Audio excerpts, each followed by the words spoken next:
Pela proposta do governo, a despesa primária não poderá ter crescimento real a partir de 2017. A despesa primária é aquela que se resume ao dinheiro que o governo dispõe para gastar com políticas públicas. Não inclui, por exemplo, os juros pagos para a rolagem da dívida. E eu acho que ela é uma medida importante, porque servirá de referência.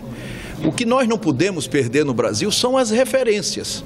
É você conceder um aumento de 6,7 bilhões e depois negar um incentivo para a microempresa.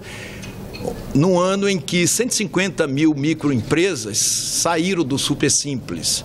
Então nós temos que repor a diferença. E repor a diferença significa dar racionalidade ao gasto público. Caso a emenda constitucional seja aprovada por deputados e senadores na forma como veio do governo, a despesa primária em 2017 só poderá aumentar no limite da inflação de 2016. Com isso, deve sobrar dinheiro para reduzir a dívida pública.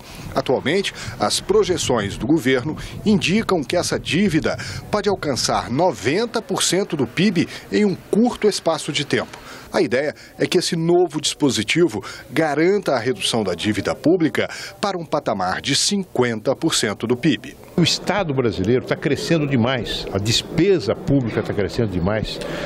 E para você dar conta disso, tem que aumentar imposto. E ninguém quer aumentar imposto.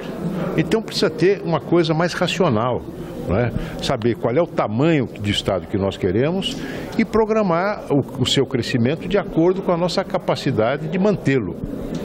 O Estado, a despesa pública no Brasil, no plano federal, nos últimos 20 anos cresceu 6% a mais do que a inflação. Isso não aguenta, ninguém aguenta isso. Então é preciso ter realmente um freio de arrumação para deter esse processo de endividamento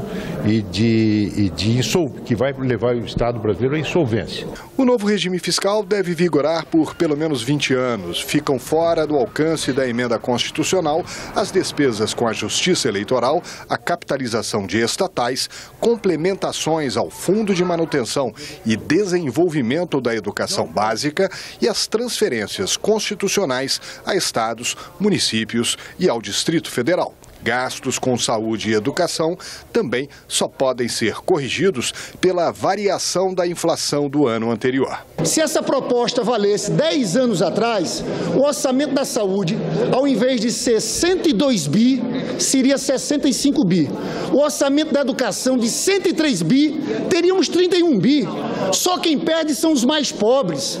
Eu pergunto, qual a medida para o andar de cima? Para o sistema financeiro, para os empresários, não tem. Então eu quero registrar aqui a nossa resistência a essa PEC. Essa PEC rasga o 2º capítulo da Constituição, dos direitos sociais, rasga a Constituição cidadã do Dr. Ulisses Guimarães. O descumprimento do novo regime fiscal faz com que o poder ou órgão que extrapolar os gastos fique proibido de conceder aumento salarial, realizar concurso público ou contratar pessoal.